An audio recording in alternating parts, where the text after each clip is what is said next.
everybody to Molecular Innovations Learn English Easy session.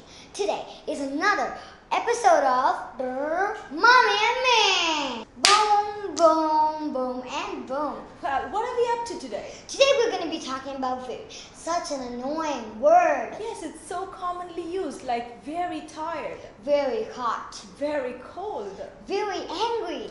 But what can we use instead of very? There are a lot of words. Yeah, it's very cold out there. It's freezing out there. It's a very interesting story. It's a fascinating story. He is a very angry peasant. He is a furious person. The road is very crowded. The road is jam-packed. I'm very tired. He is exhausted. He is very rich. Yes, he's well off. He is very scared. He is terrified.